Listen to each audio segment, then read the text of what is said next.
Jangan biarkan orang baik berjuang sendiri. Bismillahirrahmanirrahim. Assalamualaikum warahmatullahi wabarakatuh. Selamat pagi, salam sejahtera bagi kita sekalian. Shalom, salve, Om Swastiastu. Salam kebajikan, rahayu. Yang saya hormati, Saudara Wakil Presiden Republik Indonesia, Saudara Gibran Rakabuming Raka, beserta Ibu Selvi Ananda Putri. Presiden ke-6 Republik Indonesia, Jenderal TNI Purnawirawan Profesor Dr. Susilo Bambang Yudhoyono.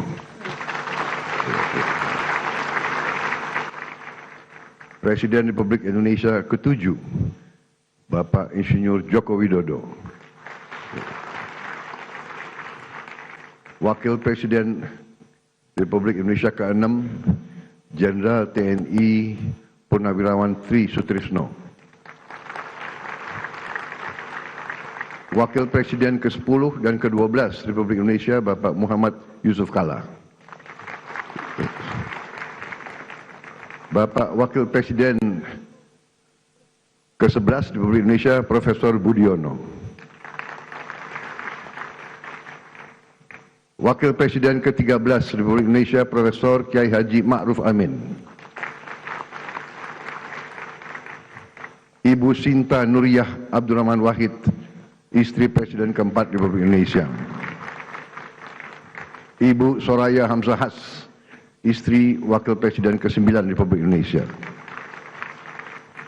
Para pimpinan lembaga negara, Ketua Majelis Permusyawaratan Rakyat Republik Indonesia, Saudara Ahmad Muzani, beserta para mantan ketua, para wakil ketua, dan seluruh anggota MPR RI yang saya hormati. Ketua Dewan Perwakilan Rakyat Republik Indonesia, Saudari Puan Maharani, beserta para mantan ketua, para wakil ketua, dan seluruh anggota DPR RI yang hadir. Ketua Dewan Perwakilan Daerah Republik Indonesia, Saudara Sultan Bakhtiar Najamuddin, beserta para mantan ketua, para wakil ketua, dan anggota DPD RI yang saya hormati. Ketua Mahkamah Agung Republik Indonesia, Profesor Sunarto, yang saya hormati. Ketua Mahkamah Konstitusi Republik Indonesia, Saudara Suhartoyo, yang saya hormati. Ketua Komisi Yudisial Republik Indonesia, Profesor Amzulian Rifai, yang saya hormati. Ketua Badan Pemeriksa Keuangan Republik Indonesia, Saudari Isma Yatun. Para Menteri Koordinator, para Menteri, Kepala Badan, Pimpinan Lembaga, Jaksa Agung, Panglima TNI, Kapolri, Kepala BIN, serta seluruh anggota Kabinet Merah Putih yang saya hormati. Yang terhormat para pimpinan partai politik yang hadir. Partai PDI Perjuangan yang mewakili ketua umumnya,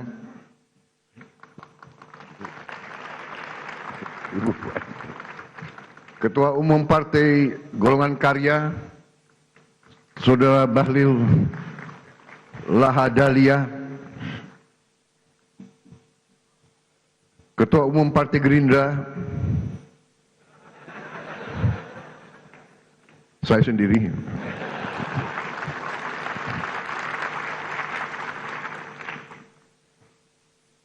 Saudara-saudara sekalian, Ketua Umum Partai Amanat Nasional, Saudara Zulkifli Hasan. Ketua Umum Partai Demokrat, Saudara Agus Harimurti Yudhoyono. Ketua Umum Partai Kebangkitan Bangsa, Saudara Abdul Muhaimin Iskandar. Presiden Partai Keadilan Sejahtera, Saudara Muzamil Yusuf. Ketua Umum Partai Nasional Demokrat, Saudara Surya Paloh. Para duta besar negara sahabat yang saya hormati. Para ketua Parlemen negara sahabat, Speaker of the House of Representatives from Malaysia, His Excellency Tan Sri Dato Dr. Johari bin Abdul, dari Parlemen Malaysia, Speaker of Legislative Council of Brunei, His Excellency Dato' Seri Setia Awang Haji Abdul Darussalam Rahman, Speaker of the Parliament of Singapore, His Excellency Mr. Seah Kian Peng, Speaker of the National Parliament of Timor-Leste, Her Excellency Miss Maria Fernanda Lai. Yang saya hormati dan saya banggakan rekan-rekan pers media dari dalam dan luar negeri, para tamu undangan yang saya hormati, para wakil-wakil rakyat yang hadir, saudara-saudara sekalian yang saya cintai, seluruh rakyat Indonesia, sebangsa dan setanah air dimanapun engkau berada pada hari ini. Saudara-saudara sekalian yang saya hormati, pada tanggal 17 Agustus 2025, 80 tahun sudah para pendiri bangsa Indonesia mendeklarasikan kemerdekaan Indonesia. Proklamasi tanggal 17 Agustus 1945 adalah momen penting dalam perjuangan panjang bangsa ini untuk berdiri di atas kaki kita sendiri. Setelah deklarasi kemerdekaan 17 Agustus 1945, bangsa kita berperang selama 5 tahun. Kita berperang merebut kemerdekaan dengan senjata dan dengan diplomasi, dengan semua kekuatan kita, hingga kedaulatan kita benar-benar dapat kita rebut dan diakui pada tahun 1949. Sejak itu, para pendahulu saya, Presiden Republik Indonesia pertama hingga Presiden Republik Indonesia yang ke-7, bekerja keras membangun bangsa Indonesia. Bekerja keras untuk mewujudkan bangsa yang adil dan makmur. Presiden Soekarno telah memimpin perjuangan pembentukan Negara Kesatuan Republik Indonesia dan berhasil mempertahankan keutuhan wilayah Republik Indonesia di tengah berbagai intervensi dan invasi dari negara-negara asing. Presiden Soekarno juga berhasil mengintegrasikan Irian Barat ke dalam NKRI. Presiden Soeharto melaksanakan pembangunan ekonomi yang merata dari Sabang sampai Merauke, berhasil mewujudkan swasembada pangan dan meletakkan dasar-dasar industrialisasi ekonomi dan menurunkan kemiskinan ekstrim. Presiden Habibie mengenalkan kita ke arah teknologi tinggi, mampu menjaga stabilitas ekonomi di tengah krisis multidimensi tahun 1998. Presiden Abdurrahman Wahid menjaga stabilitas bangsa, berhasil memperkokoh kerukunan antara suku, agama, dan ras, sehingga jati diri bangsa Indonesia sebagai bangsa majemuk dalam keharmonisan terbentuk secara kuat dan kokoh. Presiden Megawati menyelesaikan proses pemulihan ekonomi akibat krisis ekonomi dan moneter yang berkepanjangan, menyelesaikan ribuan kasus perusahaan-perusahaan yang kolaps akibat krisis moneter 1998, dan melaksanakan pemilihan umum secara langsung untuk pertama kalinya, serta memperkuat lembaga-lembaga negara. Presiden Susilo Bambang Yudhoyono mengatasi kerawanan ekonomi karena krisis keuangan dunia 2008, berhasil menyelesaikan konflik Aceh dan meletakkan dasar yang kuat untuk pembangunan ekonomi yang adil, merata, dan terencana.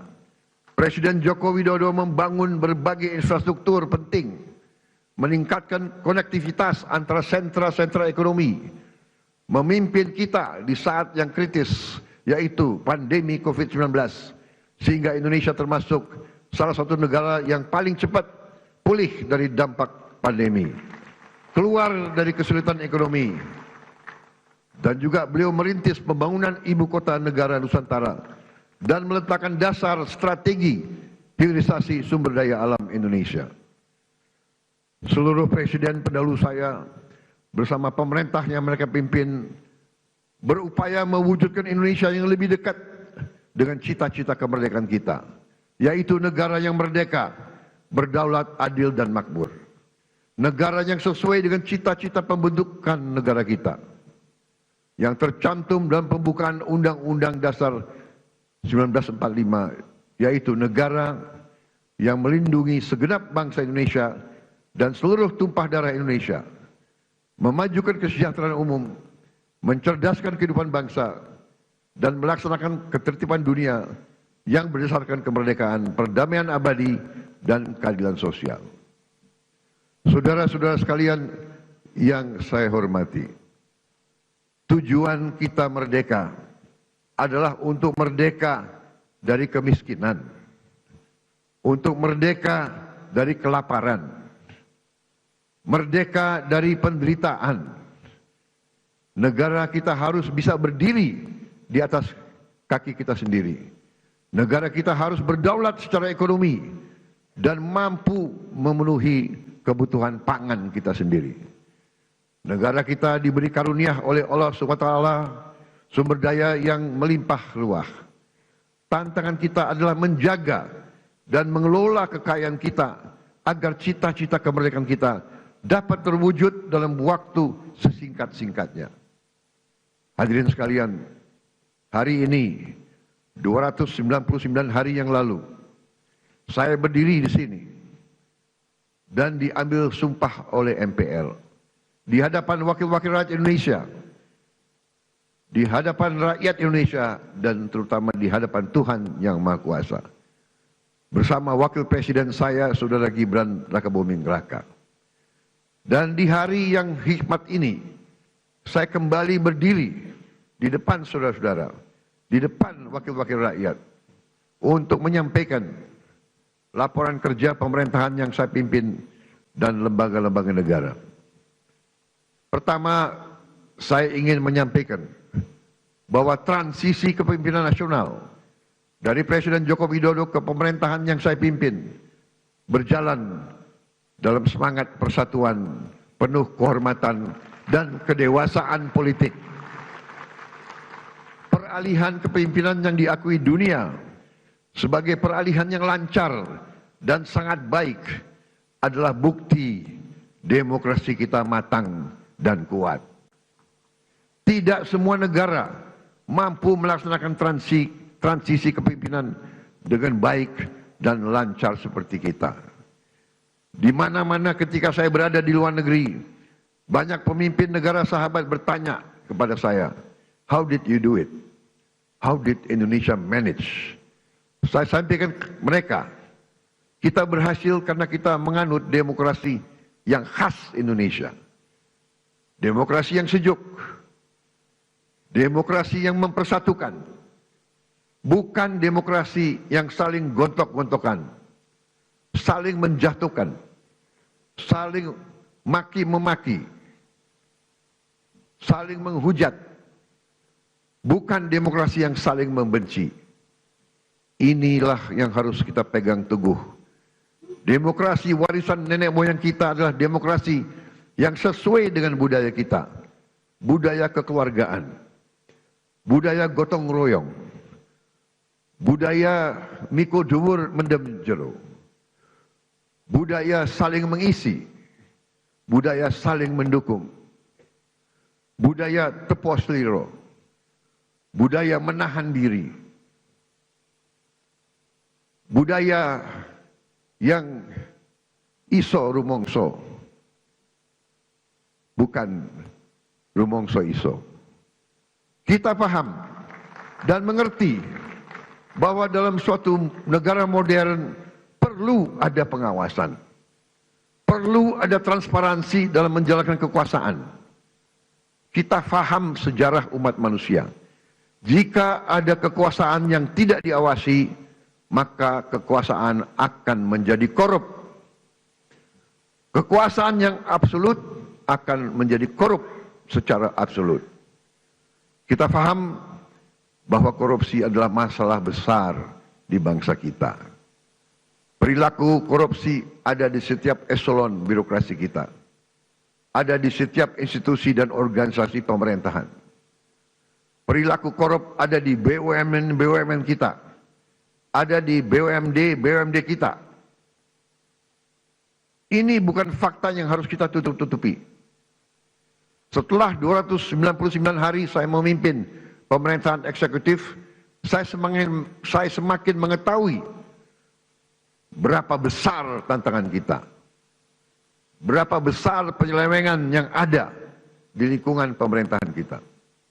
Hal ini tidak baik, tapi harus saya laporkan kepada para wakil-wakil rakyat Indonesia.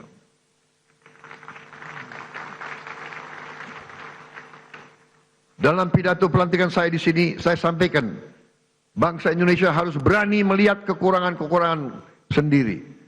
Harus berani melihat kesalahan-kesalahan kita sendiri. Harus berani melihat penyakit-penyakit yang ada di tubuh kita, agar kita bisa perbaiki kekurangan-kekurangan tersebut. Tanpa mau mengakui, tidak mungkin kita mampu memperbaiki. Saya disumpah untuk melaksanakan perintah Undang-Undang Dasar Republik kita. Karena itu, saya tidak ada pilihan lain selain memimpin upaya pemberantasan korupsi dan penyelewengan di semua lembaga eksekutif dan pemerintah. Itulah sebabnya pada awal tahun 2025 ini kami telah identifikasi dan telah selamatkan 300 triliun uang, 300 triliun rupiah dari APBN yang kami lihat rawan diselewengkan. Di antaranya anggaran perjalanan dinas luar dan dalam negeri yang begitu besar, anggaran alat tulis kantor yang begitu besar, dan berbagai anggaran yang selama ini jadi sumber korupsi dan sumber bacaan. Efisiensi ini diperintah oleh Undang-Undang Dasar kita, yaitu ayat 4 pasal 33 Undang-Undang Dasar Negara Republik Indonesia. 300 triliun rupiah kami geser untuk hal-hal yang lebih produktif dan langsung bisa dirasakan rakyat banyak. Majelis yang terhormat, sebagai Presiden Republik Indonesia, saya bertanggung jawab atas pemerintahan eksekutif. Saya berkewajiban menegakkan hukum demi keselamatan bangsa. Saat ini kita menghadapi realita terjadi kebocoran kekayaan negara kita dalam skala yang sangat besar. Kita mengalami suatu kondisi yang saya sebut net outflow of national wealth. Janganlah kita menghabiskan tenaga kita untuk mencari siapa yang salah. Kita tidak ada waktu. Kita tidak punya cukup energi untuk mencari kesalahan orang. Pemerintah yang saya pimpin harus memusatkan diri untuk mencari solusi yang tepat dan cepat atas masalah pokok ini. Ibarat sebuah badan, kalau darahnya terus mengalir keluar, maka pada suatu titik badan itu akan mati. Kalau mengalirnya kekayaan kita ke luar negeri, kita biarkan terus-menerus, kita berpotensi jadi negara gagal. Karena itu saya berkewajiban untuk mengambil langkah-langkah yang perlu, walaupun itu sulit dan juga tidak populer bagi pihak-pihak tertentu.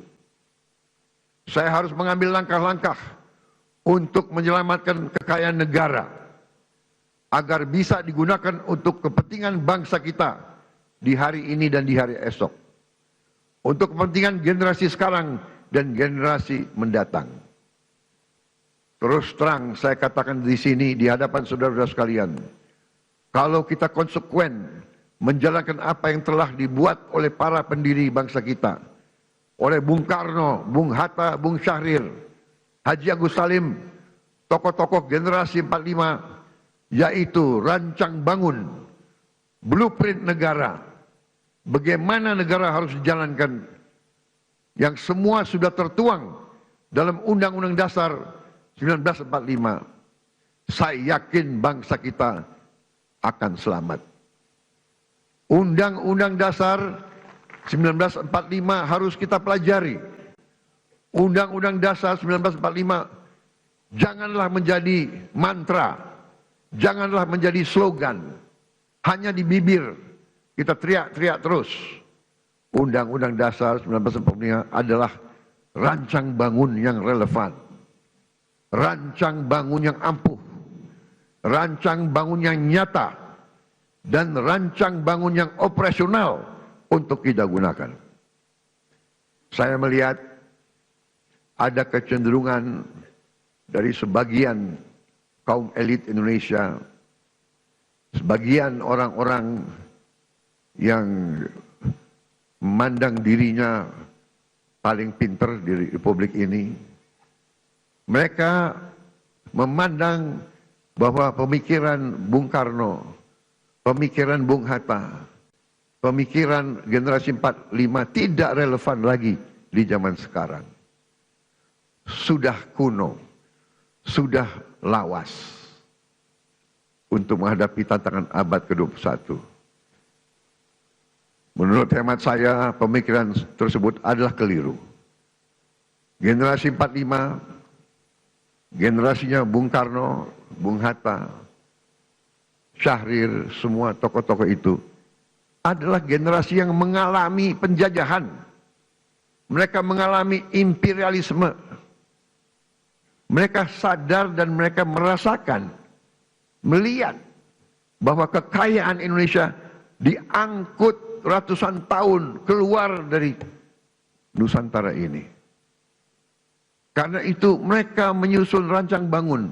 Mereka buat dokumen yang tidak terlalu panjang, tapi sangat eksplisit, menjelaskan bagaimana kita harus laksanakan ekonomi kita dan demokrasi kita. Saya berkeyakinan apabila kita jalankan rancang bangun yang sudah dibuat oleh para pendahulu kita, kita akan jadi negara yang kuat. Saudara-saudara sekalian, kekuatan suatu negara terletak bagaimana negara itu bisa menguasai dan mengelola kekayaan. Karena itu kita harus berani koreksi apabila kita telah mengambil langkah yang keliru.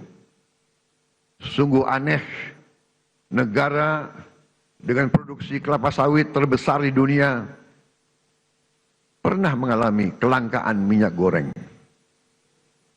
Ini aneh sekali, tidak masuk di akal sehat.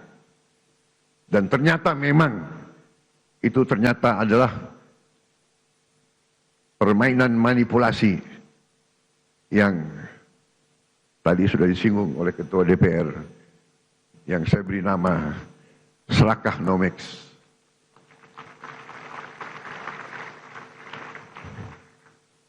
Negara produsen kelapa sawit terbesar di dunia, berminggu-minggu, hampir berapa bulan, kelapa sawit langka. Saudara, juga sungguh aneh, kita subsidi pupuk, subsidi alat pertanian, subsidi pestisida, subsidi irigasi, waduk,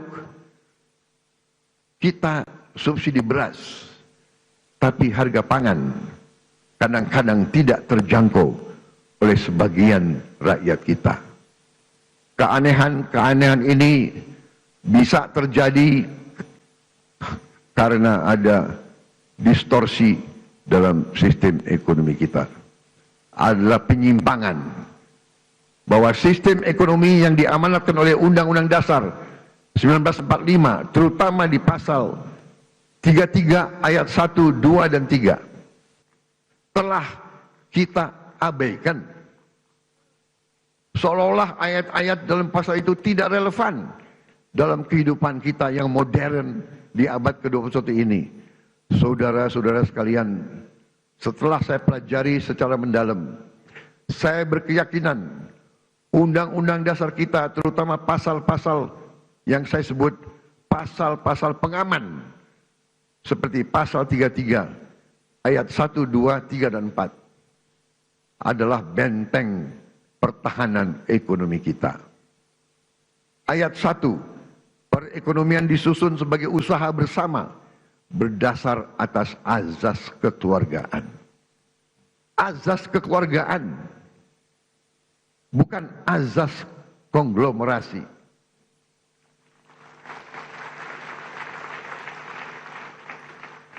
Cabang-cabang produksi yang penting bagi negara dan yang menguasai hajat hidup orang banyak dikuasai oleh negara. Saudara-saudara sekalian, saya ingin bertanya, apakah beras itu penting bagi negara atau tidak? Menguasai atau tidak hajat hidup orang banyak? Apakah penggilingan padi itu penting bagi negara? Apakah penggilingan padi itu hajat hidup orang banyak? Tapi ada sementara, tidak semua, saya harus fair, ada sementara pengusaha-pengusaha yang justru memanfaatkan kekuatan mereka, kekuatan modal mereka untuk dominasi dan manipulasi kehidupan rakyat, dan ini tidak bisa kita terima. Ayat 3, bumi dan air dan kekayaan alam yang terkandung di dalamnya dikuasai oleh negara dan dipergunakan untuk sebesar-besar kemakmuran rakyat. Saudara-saudara, ayat 4, perekonomian nasional diselenggarakan berdasar atas demokrasi ekonomi dengan prinsip kebersamaan, efisiensi, berkeadilan. Jadi efisiensi ini perintah Undang-Undang Dasar. Tapi ada yang demo lawan efisiensi. Berwawasan lingkungan, kemandirian, serta dengan menjaga keseimbangan kemajuan dan kesatuan ekonomi nasional. Saudara-saudara, ketika kita tidak konsekuen menjalankan undang-undang dasar kita, terjadilah distorsi ekonomi. Terjadilah pemerataan ekonomi yang tidak cepat, di mana yang menikmati pertumbuhan ekonomi kita hanya segelintir orang saja. Terjadilah kondisi di mana pertumbuhan ekonomi rata-rata 5% selama 7 tahun terakhir tidak tercermin dalam kondisi nyata rakyat Indonesia. Masih terlalu banyak anak-anak yang kelaparan, petani dan nelayan yang kesulitan menjual hasil panennya, rakyat yang belum memiliki rumah layak huni, guru yang belum dihargai, serta keluarga yang tak sanggup berobat karena biaya atau karena tidak ada fasilitas kesehatan di daerahnya. Namun, ketika kita konsekuen menjalankan undang-undang dasar kita dalam 299 hari ini, alhamdulillah saya dapat melaporkan bahwa kita telah mencapai berbagai kemajuan yang cukup berarti. Di tengah konflik politik, konflik ekonomi secara global, perang dagang, perang tarif, ekonomi Indonesia masih berhasil tumbuh di atas 5%. Tumbuh dalam 5,12%. Dan para pakar yakin bahwa ini akan semakin meningkat di saat-saat yang akan mendatang. Di tengah dunia yang penuh gonjang-ganjing, realisasi investasi kita semester pertama 2025 telah mencapai 942 triliun, naik 13,6% dari tahun lalu. Telah mencapai target APBN 2025 sebelum tahun 2025 berhasil. Dan berhasil menyerap tenaga kerja Indonesia 1.200.000 orang.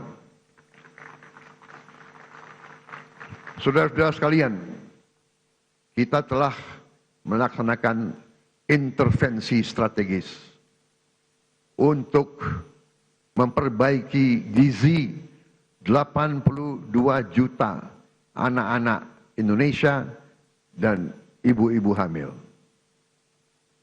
Saudara-saudara sekalian, sekarang kita telah mencapai kemajuan yang membanggakan. Pagi ini saya mendapat laporan dari Badan Gizi Nasional sudah 20 juta anak sekolah. Anak belum sekolah, ibu hamil dan ibu menyusui sudah menerima makan bergizi gratis setiap hari. Terima kasih Badan Gizi Nasional. Di hadapan majelis terhormat ini, saya menyampaikan penghargaan saya kepada Kepala Badan dan seluruh anggota Badan Gizi Nasional yang telah bekerja keras mencapai hal ini. Saudara-saudara sekalian, dalam 7 bulan kita berhasil mencapai apa yang negara-negara lain butuh belasan tahun. Saya telah jumpa dengan Presiden Brazil dan mantan Presiden Brazil. Brazil butuh 11 tahun untuk mencapai 40 juta makan bergizi gratis setiap hari. Saudara-saudara, kita kadang-kadang harus mengakui bahwa bangsa kita punya kemampuan. Bangsa kita, bila ada kehendak, banyak yang bisa kita kerjakan bersama. Begitu banyak masalah manajemen yang harus kita hadapi agar program ini berjalan baik. Pembangunan fisik dapur, pengelolaan rantai pasok, pelatihan manajer-manajer dan pelaksana-pelaksana. Sekali lagi, saya tadi ucapkan terima kasih kepada Kepala Badan Gizi Nasional. Saudara dan anggotamu telah bekerja dengan baik. Kita kadang-kadang kalau yang berbuat baik, kita lupa ucapan terima kasih. Kalau yang berbuat salah, kita tidak akan lupa-lupa. Terus diingat. Saya juga ucapkan terima kasih kepada semua pihak yang telah mendukung terlaksananya makan bergizi gratis.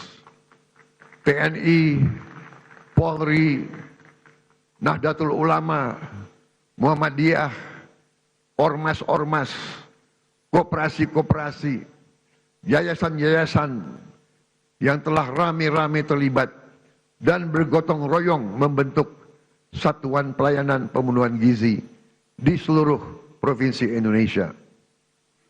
Makan bergizi gratis bukan semata program sosial, melainkan fondasi untuk menciptakan generasi yang sehat, cerdas, dan produktif. PBB mengatakan bahwa MBG adalah investasi terbaik yang bisa dilakukan oleh sebuah bangsa. Walau baru berjalan 8 bulan, hasil dari makan bergizi gratis mulai terasa. Angka kehadiran anak di sekolah meningkat. Prestasi anak-anak di sekolah meningkat. Per hari ini sudah ada 5.800 satuan pemenuhan pelayanan gizi di 38 provinsi. MBG telah menciptakan 290.000 lapangan kerja baru di dapur-dapur dan melibatkan 1 juta petani, nelayan, peternak, dan UMKM. MBG mendorong pertumbuhan ekonomi di desa-desa. Hadirin sekalian, tidak ada negara yang kuat yang tidak mampu memproduksi pangannya sendiri. Oleh karena itu, pemerintah yang saya pimpin bekerja keras untuk memutus ketergantungan pada impor dengan membuka jutaan hektar sawah baru di Kalimantan Tengah, di Kalimantan Barat, di Sumatera, di Papua, dan beberapa daerah lain. Selain melakukan ekstensifikasi, kami juga melakukan intensifikasi. Kami mendorong produksi pangan di desa-desa. Kami memotong birokrasi penyaluran pupuk. Kita salurkan pupuk langsung dari pabrik ke petani-petani dan memberi bantuan alat pertanian kepada para petani kita. Kami juga tingkatkan harga beli gabah menjadi rupiah 6.500 per kilogram, agar petani sebagai produsen menikmati keuntungan yang berarti. Hari ini kita surplus produksi beras. Stok cadangan beras nasional kita hari ini lebih dari 4 juta ton. Ini adalah tertinggi selama sejarah NKRI. Untuk pertama kali dalam puluhan tahun Indonesia bisa kembali mengekspor beras dan jagung. Saya perhatikan di mana-mana para petani tersenyum karena harga gabah stabil dan penghasilan mereka meningkat.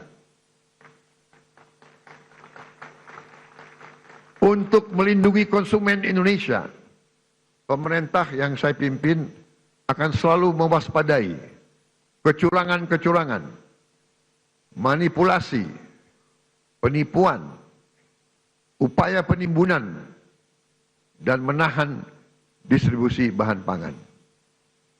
Pemerintah yang saya pimpin tidak akan ragu-ragu.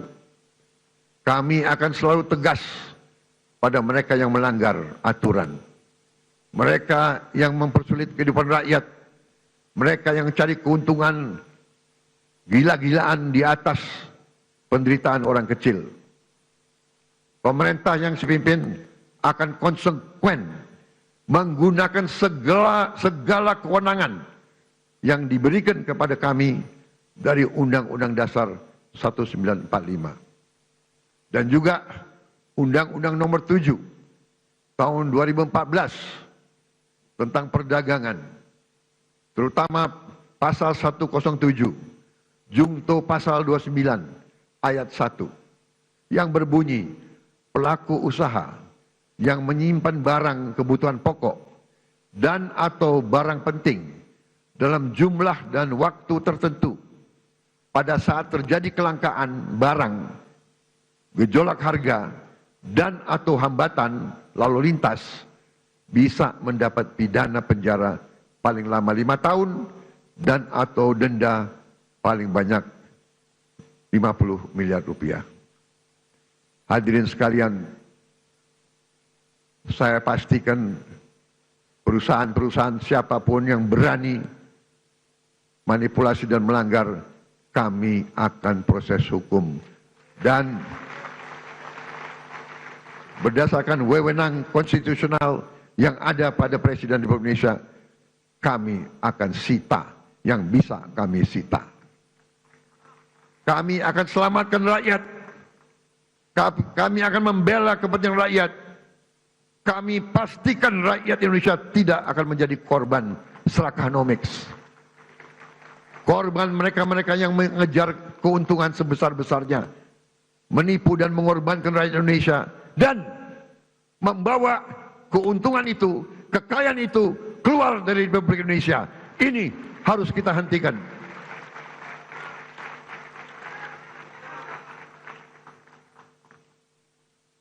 Selama saya menjabat Presiden Republik Indonesia, jangan pernah anggap yang besar dan yang kaya bisa bertindak seenaknya.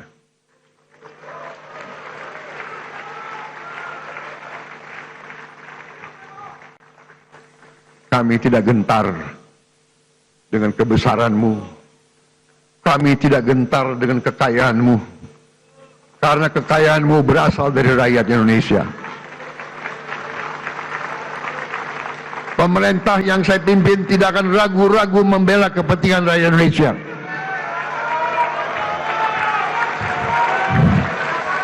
Kita akan gunakan Undang-Undang Dasar 1945 pasal 33 yang sudah sangat jelas. Cabang-cabang produksi yang penting bagi negara dan yang menguasai hajat hidup rakyat dikuasai oleh negara. Ini warisan Bung Karno, ini warisan Bung Hatta, ini warisan Bung Syahrir. Saya yakin mereka berada di atas kebenaran.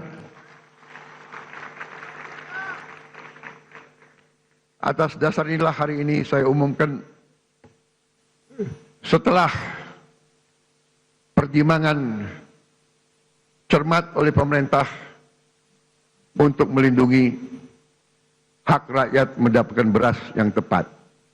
Tepat takaran, tepat kualitas, harga terjangkau, dan usaha penggilingan beras skala besar harus mendapat izin khusus dari pemerintah. Kalau mereka masih mau bergerak di bidang ini. Kalau tidak, yang besar silahkanlah pindah ke bidang lain. Jangan main di atas kebutuhan dasar rakyat Indonesia.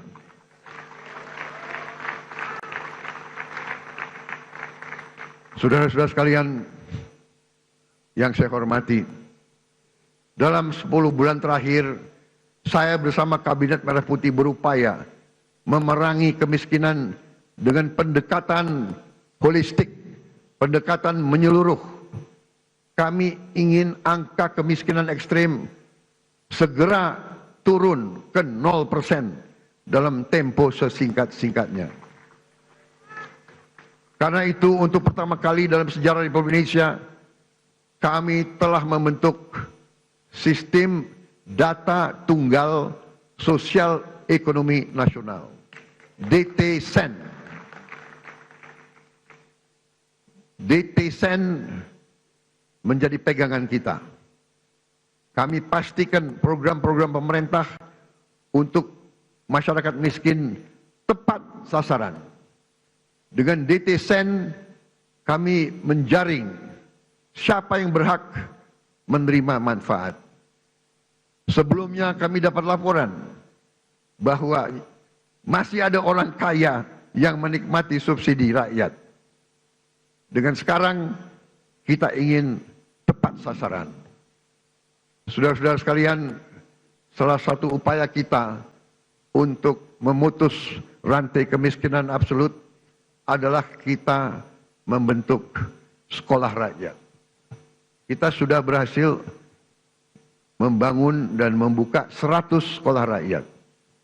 Kita harapkan tahun depan akan menjadi 200, tahun selanjutnya akan menjadi 300, dan seterusnya. Sekolah rakyat ini diperuntukkan untuk mereka yang dari desil yang terendah, desil 1-2, dari mereka yang benar-benar penghasilannya sangat-sangat rendah. Mereka kita asramakan, mereka kita berdayakan dengan kualitas pendidikan yang baik. Ini adalah untuk memutus rantai kemiskinan. Anak-anak yang miskin, kalau orang tuanya miskin, mereka tidak perlu untuk terus miskin. Ini yang kita telah upayakan dan ini sedang kita kerjakan sekarang. Bagaimana dengan sekolah-sekolah lain? Kita telah juga membentuk sekolah unggulan. Kita telah membangun dan akan membangun dan selesaikan sekolah unggulan untuk mengejar ketertinggalan kita di bidang sains dan teknologi. Kita bentuk sekolah unggul Garuda, rencananya 20, dan akan ada 80 sekolah unggul Garuda transformasi. Sekolah-sekolah yang sudah ada ikut dalam program ini. Dan kami juga akan menambah SMA Taruna Nusantara terintegrasi di seluruh pelosok negeri.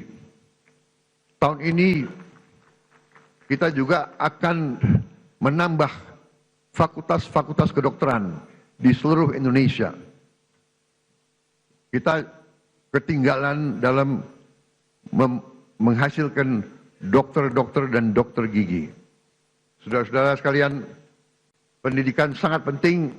Kita juga akan renovasi lebih dari 13.000 sekolah dan 1.400 madrasah. Dan ini masih jauh kurang dari yang kita inginkan. Tapi tahun ini adalah permulaan. Tahun depan kita akan cari uang untuk menambah hal ini. Juga untuk mengejar ketertinggalan kita, tahun ini kita akan sebarkan 288.000 layar pinter, smart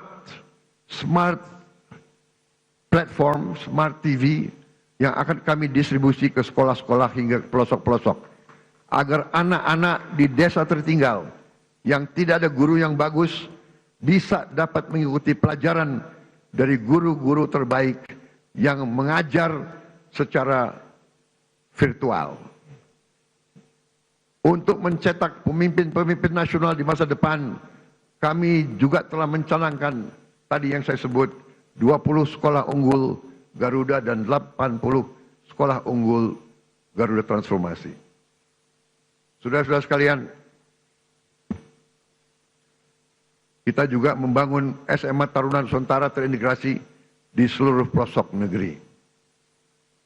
Untuk mengatasi kekurangan dokter dan dokter spesialis, tahun ini akan dibuka 148 prodi di 57 fakultas kedokteran di seluruh Indonesia.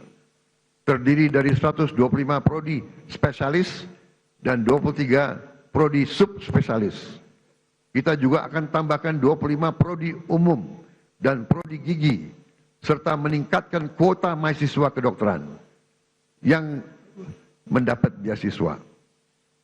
Saudara-saudara sekalian, untuk mengatasi perputaran uang yang terkonsentrasi di ibu kota dan kota-kota besar, kami dirikan 80.000 koperasi desa dan koperasi kelurahan merah putih.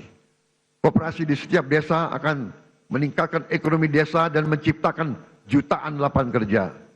Koperasi desa kelurahan juga akan meringankan beban hidup masyarakat kita dengan menjual beras murah, minyak goreng murah, LPG bersubsidi, pupuk bersubsidi sesuai dengan harga jual.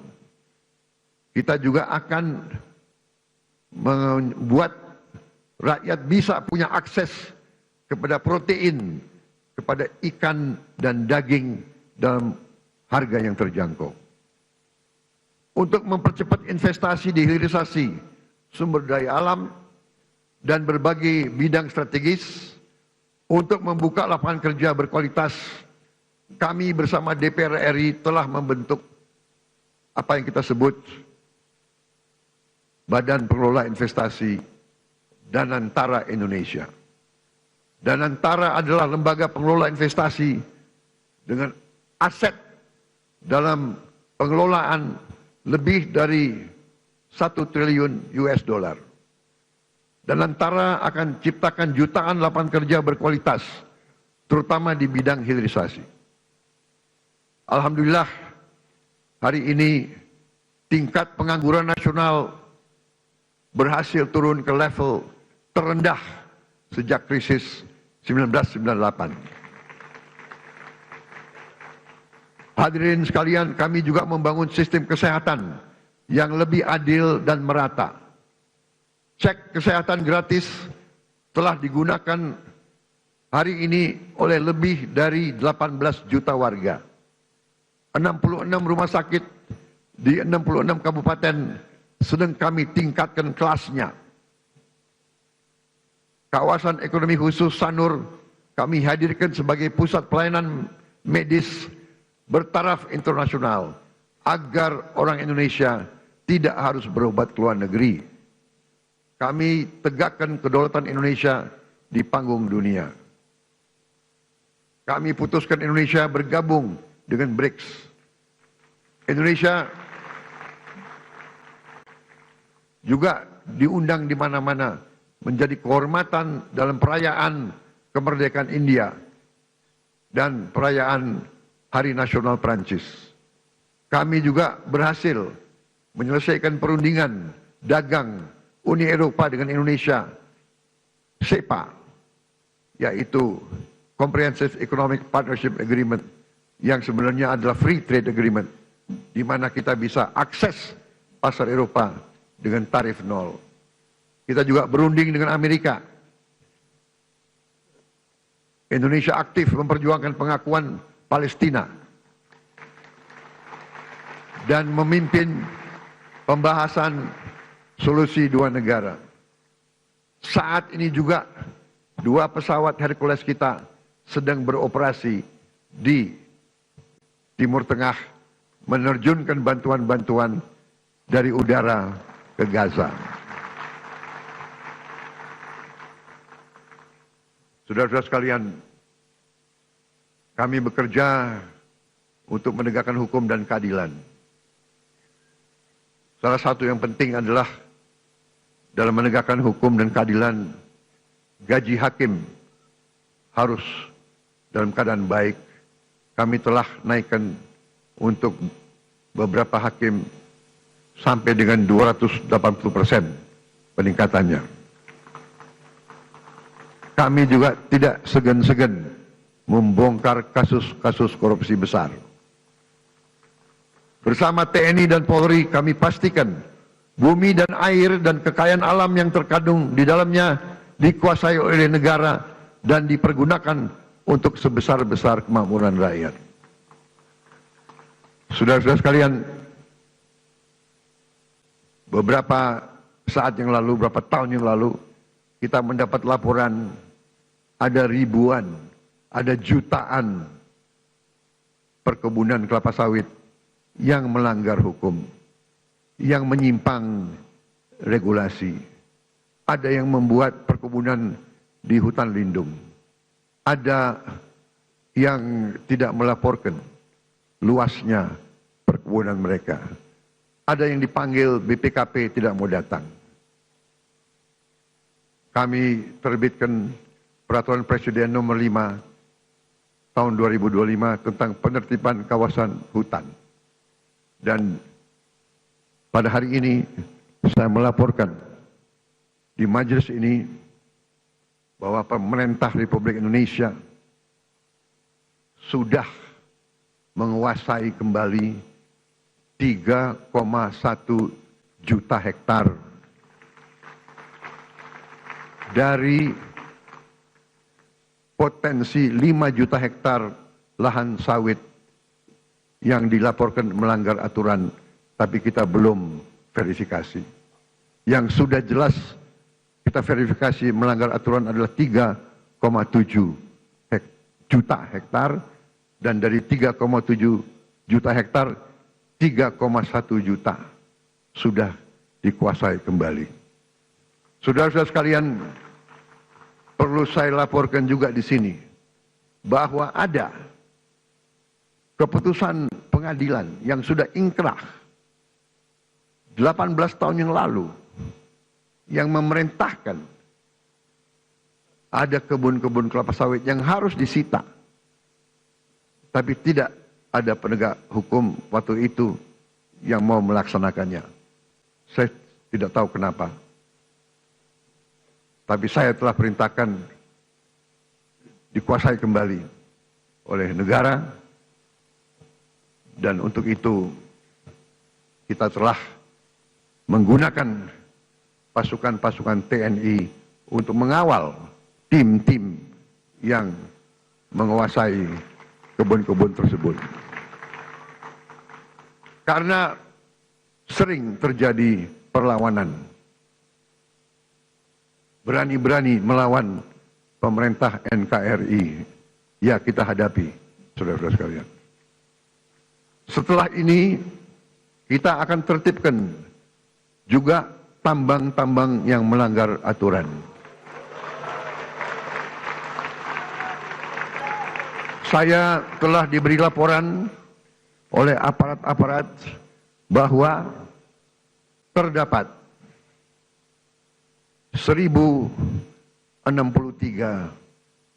tambang ilegal.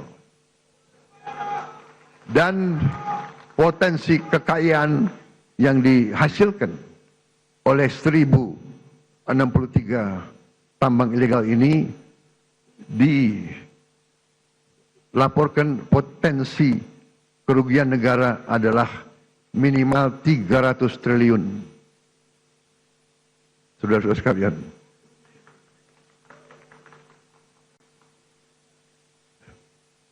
saya minta dukungan seluruh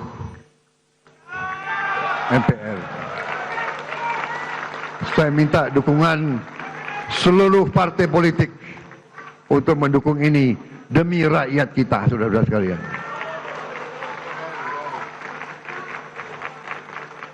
Dan saya beri peringatan, apakah ada orang-orang besar, orang-orang kuat, jenderal-jenderal dari manapun, apakah jenderal dari TNI atau jenderal dari polisi atau mantan jenderal, tidak ada alasan kami akan bertindak atas nama rakyat.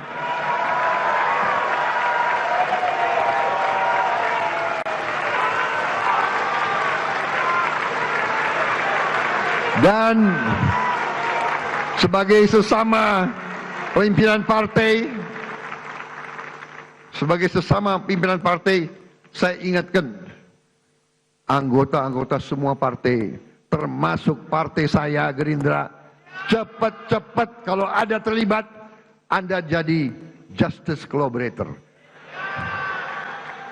Anda laporan aja, karena kau Gerindra tidak akan saya lindungi, saudara-saudara sekalian. Kalau ada yang berani, ya, saya telah perintahkan Panglima TNI dan Kapolri, kalau Anda mau ke provinsi ini, pakai pasukan dari provinsi lain. Jangan-jangan ada anak buahmu di kebun-kebun itu.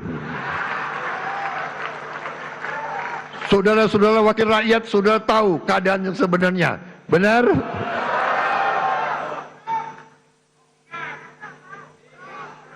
Saya sudah lama jadi orang Indonesia. Segala ulah, apalagi saya ini senior mantan tentara. Jadi junior-junior itu jangan macam-macam ya. Aku tahu. Kalau rakyat yang nambang, ya sudah, kita bikin koperasi. Kita legalkan. Kita atur, kita legalkan, ya. Tapi jangan alasan rakyat tahu-tahu nyelundup. Nyelundup ratusan triliun nyelundup. Saudara-saudara sekalian, harus hitung waktu ini. Dengan kondisi geopolitik yang semakin tidak menentu, Indonesia harus punya pertahanan yang kuat untuk menjaga kekayaan kita. Untuk itu tahun ini kita bentuk 6 komando daerah militer baru, 14 komando daerah angkatan laut, 3 komando daerah angkatan udara, 1 komando operasi udara, 6 grup komando pasukan khusus, 20 brigade teritorial pembangunan, 1 brigade infanteri marinir, 1 resimen korps pasukan gerak cepat, 100 batalion teritorial pembangunan, 5 batalion infanteri marinir dan 5 batalion komando korps pasukan gerak cepat.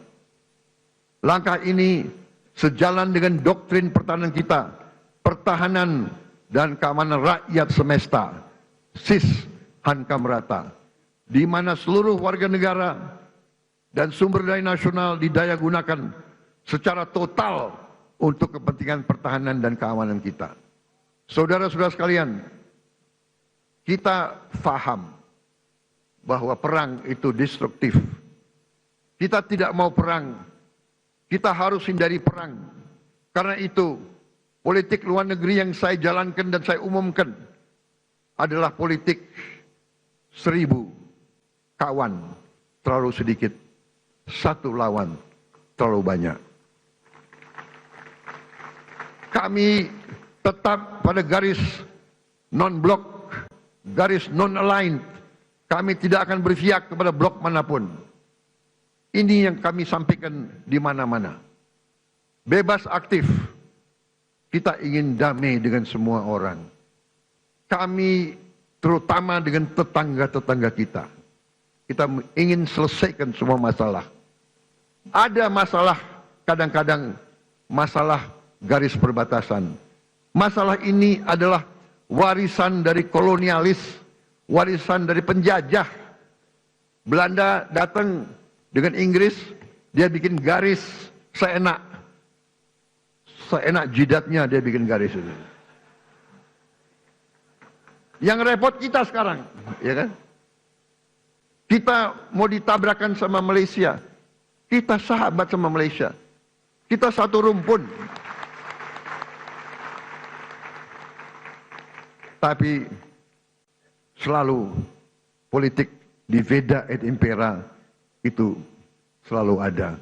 Janganlah kita naif, janganlah kita terus-menerus mau diadu domba. Saudara sekalian, setiap elemen negara Indonesia, marilah kita bekerja keras agar setiap anak Indonesia berangkat ke sekolah dan mendapat makan yang baik. Kita ingin petani nelayan kita kembali bangga menjadi tulang punggung bangsa, menjadi produsen makanan. Hidup petani dan nelayan kita harus baik, harus bagus. Untuk itu kita akan bangun dalam waktu yang secepat ini. Tahun ini juga kita harus mulai 1.100 desa nelayan. Tiap desa nelayan terdiri dari 2.000, kurang lebih 2.000 kepala keluarga. Berarti di situ akan hidup 2 juta kepala keluarga. Kalau satu kepala keluarga terdiri dari bapak, ibu, dan 3 anak, berarti 5 juta. 10 juta orang akan hidup dengan baik. Ini akan kita wujudkan dalam waktu dekat. Mereka juga akan membayar kembali investasi kita. Jadi ini bukan BLT, ini bukan bagi-bagi uang. Kita pinjemin uang, mereka akan bayar cicil kembali kepada pemerintah. Jadi karena mereka akan menghasilkan nilai. Kita ingin guru-guru kita semangat mengajar karena dihargai. Kita ingin rakyat kecil bisa tersenyum karena tidak lagi takut sakit, tidak takut lapar, dan tidak takut anaknya tidak bisa sekolah. Dan kita harus cari lapangan kerja yang sebesar-besarnya dan sebanyak-banyaknya. Tujuan kita, tujuan kemerdekaan adalah yen wong cilik iso gemuyu. Saudara-saudara sekalian, untuk itu saya memberi apresiasi kepada lembaga-lembaga negara atas kinerja mereka dalam menjalankan roda negara.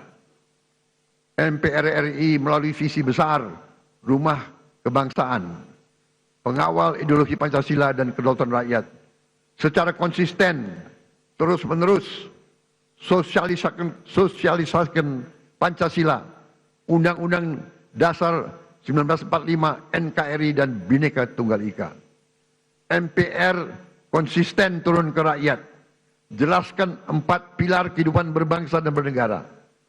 Ini sangat penting karena pemahaman Undang-Undang Dasar 1945 bisa menyelamatkan ekonomi kita, bisa menyelamatkan demokrasi kita. DPR RI pada periode awal 2024-2009 telah membahas dan mengesahkan 14 rancangan undang-undang dan telah menetapkan program legislasi nasional tahun 2025 dan jangka menengah 2025-2029. Sehingga perencanaan, penyusunan dan pembahasan RUU berjalan secara terarah dan terukur. Pada pelaksanaan fungsi penganggaran, DPR RI telah membantu pemerintah mewujudkan efisiensi berkeadilan di APBN kita yang merupakan mandat dari Undang-Undang Dasar 1945 serta membantu menyusun RAPBN 2026 yang akan saya sampaikan sore hari ini. DPR RI juga telah melaksanakan fungsi pengawasan yang luas melalui 26 panitia kerja pengawasan dan 3 tim pengawasan. DPD RI telah menetapkan lebih dari 50 keputusan kelembagaan yang mencerminkan peran aktif dan strategis DPD dalam memperjuangkan aspirasi dan kepentingan daerah di tingkat pusat. Lebih lanjut, DPD RI telah mendukung pembangunan berkelanjutan, aktif menjalankan fungsi pengawasan, pemberian pertimbangan anggaran, serta proaktif memantau dan mengevaluasi Raperda dan Perda untuk memastikan kesesuaian regulasi daerah dengan kebijakan nasional.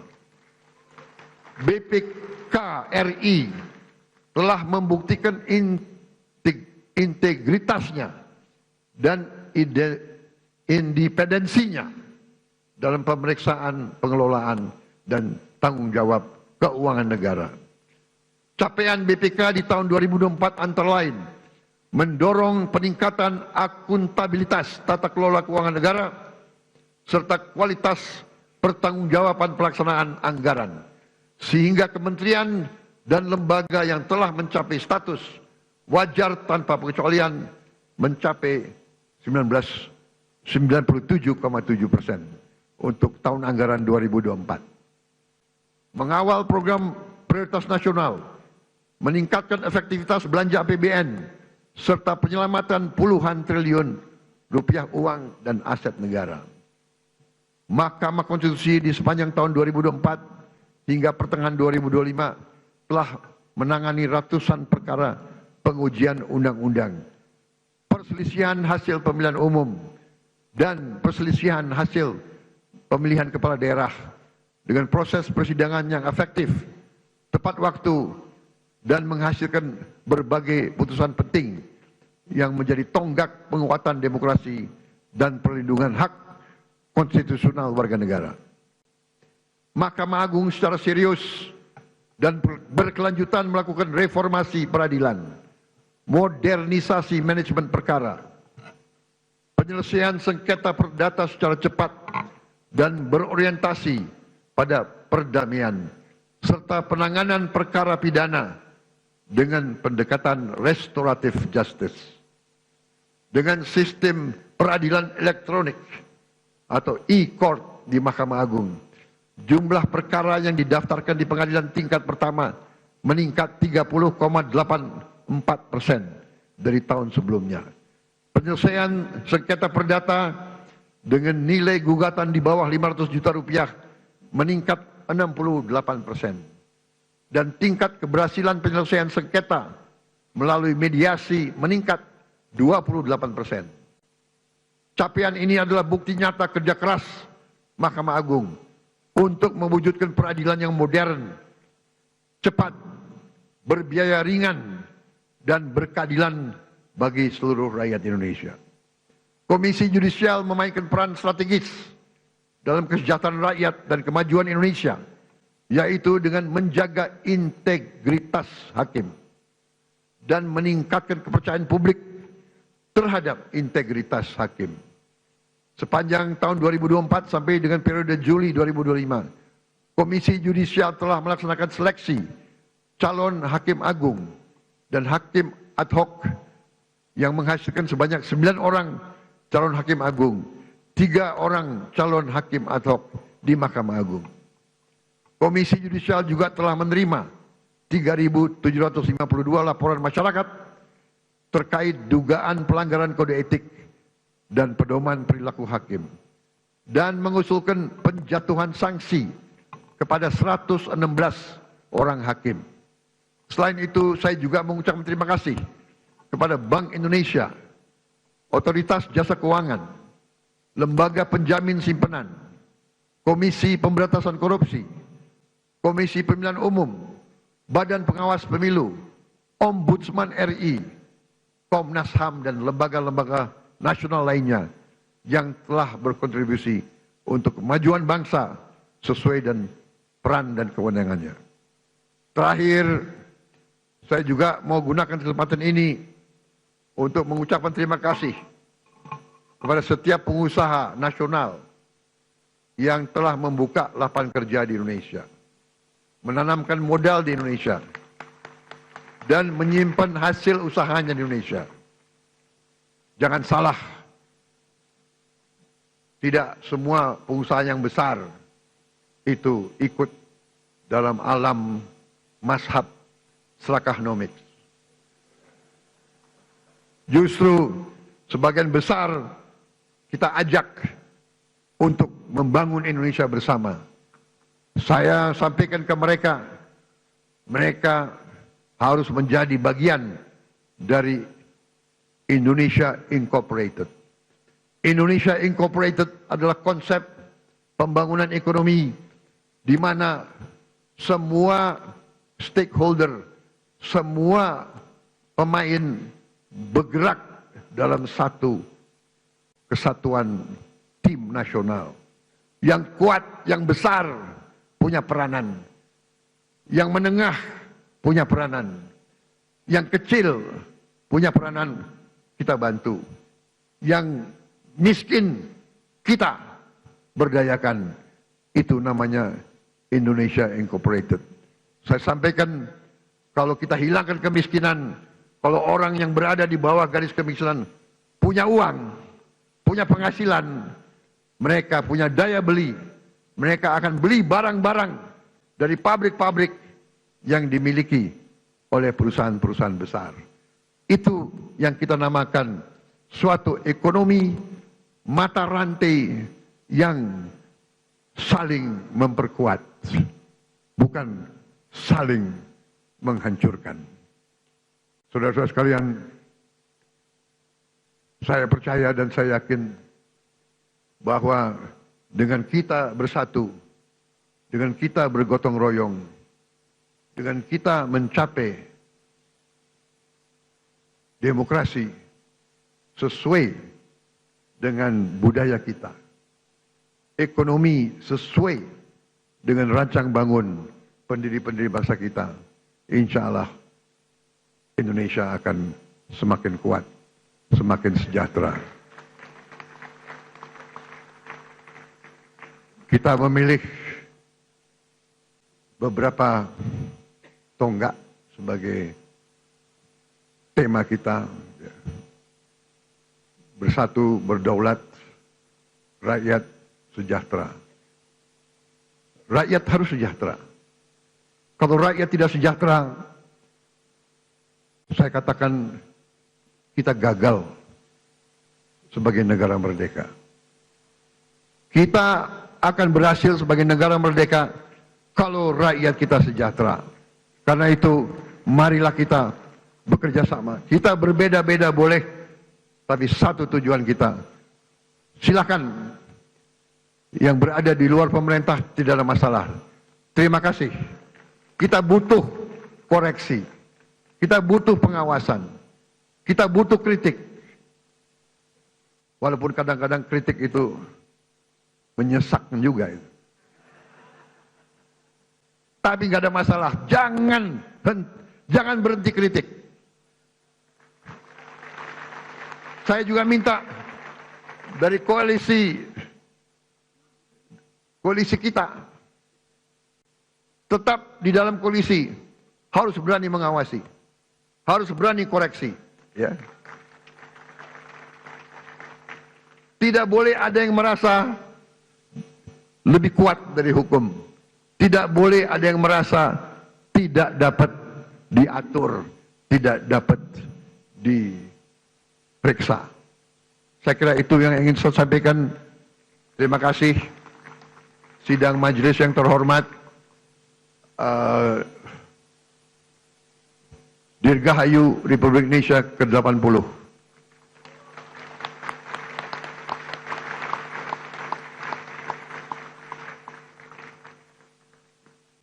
Mungkin inilah tandanya bahwa demokrasi kita kuat, karena saya adalah Presiden ke-8 Republik Indonesia yang akan memimpin perayaan Hari Kemerdekaan yang ke-8 dasawarsa.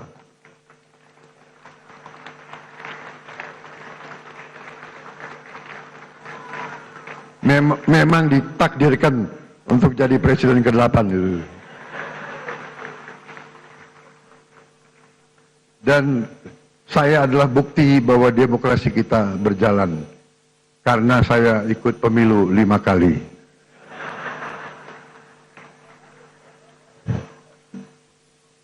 Alhamdulillah 4 kali kalah.